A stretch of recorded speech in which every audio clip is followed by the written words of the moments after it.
আমরা সোশ্যাল মিডিয়ার মাধ্যমে প্রায় 7 মাস ধরে ক্রাউড ফান্ডিংটা করছি। ওই যে স্পাইনাল মাসকুলার অ্যাট্রফি নামে একটা রেয়ার ডিজিজে আক্রান্ত, আমরা প্রায় 8 কোটি টাকার মতো ডোনেশনে ইঞ্জেকশন দেয় এটা কি স্পাইনাল মাসকুলার অ্যাট্রফি না আমার আমি বেলুর টিএমসি সব জায়গায় ব্যাঙ্গালোর সব জায়গা থেকে দেখেছি। আমরা অনেকটা প্রায় মানে ওষুধটা নেওয়ার মতো প্রায় কাছাকাছি অ্যামাউন্টে এখন পৌঁছে গেছি। তো এই মুহূর্তে লাস্ট কিছুদিন ধরে ওর যেহেতু 14 মাস এখন বয়স হয়ে গেছে, ইঞ্জেকশনটা যত তাড়াতাড়ি সম্ভব ওকে দিতে হবে, নাহলে একটা লাইফ বাড়ি রানা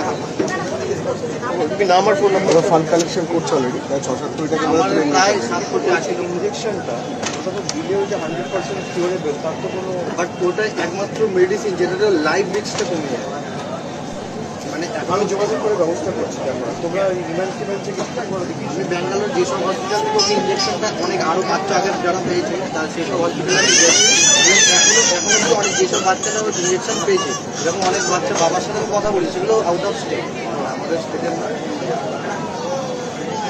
বিভিন্ন সেলিব্রিটিরা ফান্ডিং করছে ব্যবস্থা মানে প্রচারের মাধ্যমে। বাট আপনি যদি একটা ভিডিও বার্তা অন্তত একটু যদি মানুষের কাছে করে দেন, কেন যেহেতু ফান্ডিংটা অনেকটা হিউজ অ্যামাউন্ট, আমি কোনো সময় যেন প্রেসারেশন 8 কোটি টাকার মতো ওদের 16 কোটি টাকা বলেছে এখানে।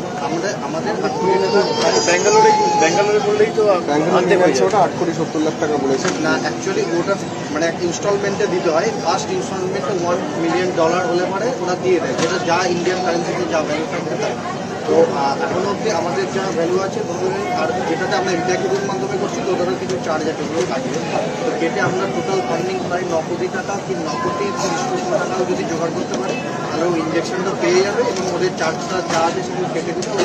ঠিক আছে, আমি নাম্বার তো আমি যোগাযোগ করবো। আমি দেখছি, চিন্তা করবো। বসুন নাম্বারটা আজকে এসছো? Eight nine